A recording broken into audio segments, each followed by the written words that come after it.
Hello everyone, स्वागत है आप सबका WS क्यूब टेक चैनल पे। This is Ankur Joshi signing in. तो गाइस, आज हम लिनक्स के कुछ और बेसिक कमांड्स के बारे में जानेंगे। देखते हैं हम कौन कौन से कमांड देखने वाले हैं इस वीडियो में। इस वीडियो में हम देखेंगे rmdir command, mkdir command, cp command, mv command और rm कमांड। तो rmdir कमांड किसी भी डायरेक्टरी को रिमूव करने का काम आता है, वहीं mkdir कमांड किसी डायरेक्टरी को क्रिएट करने के, यानी आपको नया फोल्डर या डायरेक्टरी बनानी है तो आप mkdir कमांड यूज करेंगे। cp कमांड होता है कॉपी कमांड। अगर आप किसी फाइल या फोल्डर को एक लोकेशन से दूसरी लोकेशन कॉपी करना चाहते हैं तो cp कमांड, वहीं आप किसी फाइल या फोल्डर को एक लोकेशन से दूसरी लोकेशन ले जाना चाहते हैं तो आप mv कमांड का यूज करेंगे, यानी कट एंड पेस्ट वाला mv कमांड होता है यहाँ पे। वहीं आता है rm कमांड, ये भी फाइल और फोल्डर को डिलीट करने का काम आता है, बट इन rmdir और rm कमांड में कुछ डिफरेंसेस होते हैं, वो हम देखेंगे अभी। तो आप ज्वाइन कर सकते हैं WSCH बैच, क्योंकि यहाँ पर हम 20+ प्रीमियम मॉड्यूल्स में कई सारे हैकिंग टिप्स एंड ट्रिक्स को सीखते हैं, स्किल सेट गेन करते हैं। मल्टीपल चीजें आपको अपस्किल करने के लिए भी प्रोवाइड कराई जाती है, जैसे आपके क्लासेस की recording, notes, assignment, cheat sheets, projects and various things, जो कि आपको ओवरऑल ग्रो करने के लिए जरूरत है।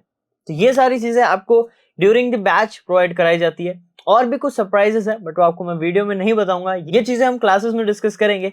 एंड अगर आप इंटरेस्टेड हैं तो दिए गए नंबर पे आप कांटेक्ट कर सकते हैं। डिस्क्रिप्शन में और भी डिटेल है, so do check them out. मैं टर्मिनल को रीसाइज कर देता हूं ताकि आप सबको क्लियरली विजिबल हो। ठीक है, तो सबसे पहले हम आ जाते हैं हमारे डेस्कटॉप फोल्डर पे, cd डेस्कटॉप। जैसे कि मैंने आपको पिछली वीडियो में बताया था कि डायरेक्टरी चेंज करनी है तो आपको डेस्कटॉप कमांड यूज करना होगा। cd डेस्कटॉप पे आते हैं। तो अब मैं चाहता हूँ यहाँ पे मुझे डायरेक्टरी बनानी है एक न्यू फोल्डर नाम से, तो मैं mkdir कमांड का यूज करूंगा, जिससे एक फोल्डर बनेगा, यानी डायरेक्टरी बनेगी। mkdir एंड फोल्डर का नाम रख देते हैं पैरेट। ओके, पैरेट नाम रखा एंड एंटर। अब हम ls करेंगे और चेक करेंगे कि हमारा पैरेट फोल्डर बना कि नहीं। ये देखिए, हमारा पैरेट फोल्डर बन चुका है। अब मैं चाहता हूँ इसको रिमूव करना। अब मैं इसका कमांड यूज करूंगा rmdir। rmdir किसी डायरेक्टरी को रिमूव करने का काम आता है। rmdir parrot and enter. अब ls करेंगे तो आप देख पा रहे हैं यहाँ से पैरेट गायब हो चुका है, पैरेट फोल्डर डिलीट हो चुका है।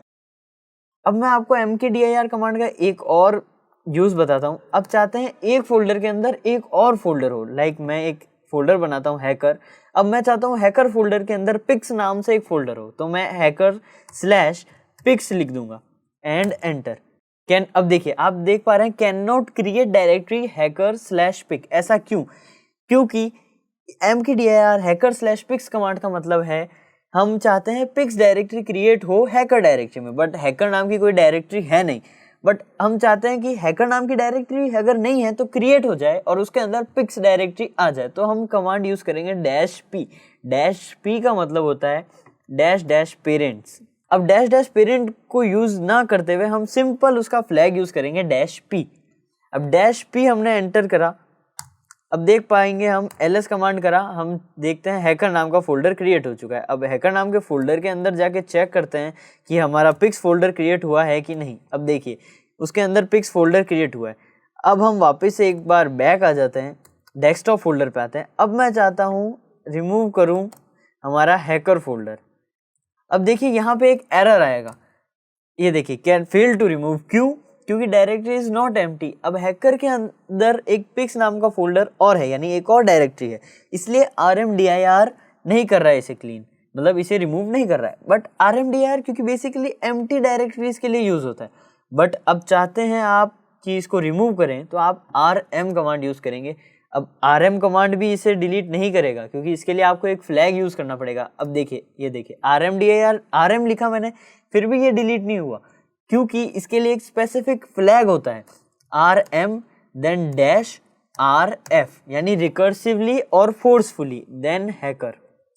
अब मैं एंटर करूंगा, अब मैं ls करूंगा तो देखिए यहाँ से हैकर नाम का फोल्डर जा चुका है। तो हमने टाइप किया था rm-rf। अब rf जो है, -r तो होता है रिकर्सिवली यानी फोर्स, और -f होता है फोर्सफुली। तो ये कह रहा है कि आप हैकर फोल्डर को ध्यान मत दो, उसके अंदर क्या है या कुछ है या नहीं, उससे मतलब नहीं है। मैं चाहता हूँ इसको फोर्सफुली रिमूव करो, इसलिए ये कमांड काम लेते हैं -rf फ्लैग। अब मैं चाहता हूँ एक डायरेक्टरी बनाना, लेकिन अब मैं चाहता हूँ एक डायरेक्टरी हो जिसके अंदर, अब जैसे हमने देखा /p करा हमने, अब हमने एक लिनक्स फाइल क्रिएट करते हैं। तो हम चाहते हैं कि अब मैं चाहता हूँ लिनक्स फाइल के अंदर 3 और फोल्डर्स हों। अब लेकिन उसको बार बार एक एक फोल्डर अलग अलग क्रिएट करने से अच्छा है हम सिंपल एक फॉर्मेट यूज़ करेंगे इस कमांड का, जो है कर्ली ब्रेसेस। हमने कर्ली ब्रेसेस लिखा, अब यहाँ पे हम लिखेंगे file1 देन कॉमा, कोई स्पेस नहीं होनी चाहिए इनके बीच में कॉमास के बाद, then file2 comma, then file3। अब हम एंटर करेंगे तो अब आप देख पा रहे हैं इसने डायरेक्टरीज बना दी। अब हम चेक कर लेते हैं, एक बार मिनिमाइज करते हैं इसे। हमारा लिनक्स फोल्डर के अंदर इसको खोलते ही हमें 3 फोल्डर्स मिलने चाहिए। ये देखिए हमने लिनक्स खोला और हमें 3 फोल्डर बने हुए मिले हैं। ये हैं हमारे mkdir, rmdir। और हाँ, अब बढ़ते हैं cpmv कमांड की तरफ। तो आते हैं हमारे टर्मिनल पे वापस। अब मैं चाहता हूँ ls करते हैं पहले। अब मैं चाहता हूँ ये हमारा जो लिनक्स फोल्डर है, एक और फोल्डर क्रिएट करते हैं हम mkdir से, डेमो नाम से। डेमो फोल्डर हमने क्रिएट किया। अब मैं चाहता हूँ ये जो लिनक्स फोल्डर है ये डेमो फोल्डर में कॉपी हो जाए। तो कॉपी करने के लिए हम cp कमांड यूज़ करेंगे, देन हम प्रिंट करेंगे लिनक्स।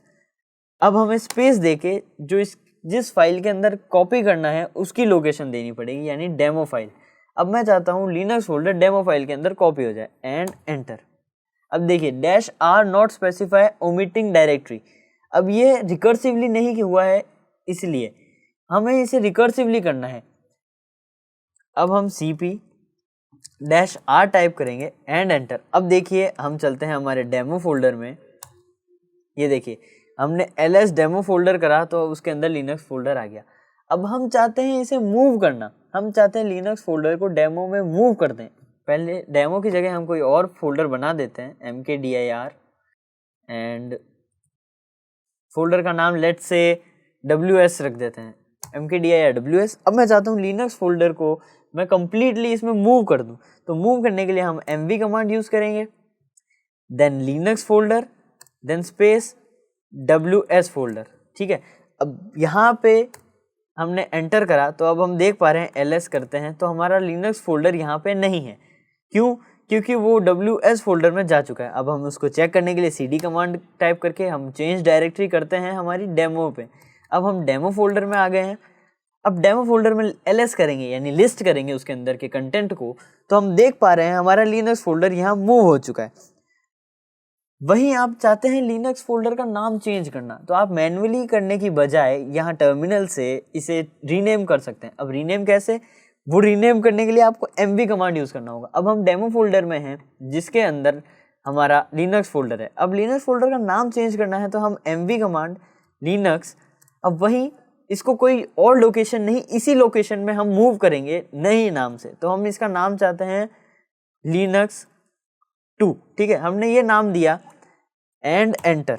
अब आप इसको ls करके चेक करेंगे तो आपको लिनक्स नहीं लिनक्स 2 फोल्डर दिखेगा। ये देखिए, क्यों? हमने इसी फोल्डर को यहीं से कट करा, यहीं पे पेस्ट करा, लेकिन दूसरे नाम से। इसलिए रीनेमिंग के लिए भी आप mv कमांड को यूज़ कर सकते हैं। तो ये हमने देखा बेसिक कुछ कमांड्स। मैं टर्मिनल क्लियर कर देता हूँ एंड एंटर। तो गाइज आज के लिए इतना ही। वीडियो पसंद आई हो तो लाइक कीजिए, चैनल को सब्सक्राइब कीजिए और शेयर करना बिल्कुल मत भूलिएगा। This is Ankur Joshi signing off.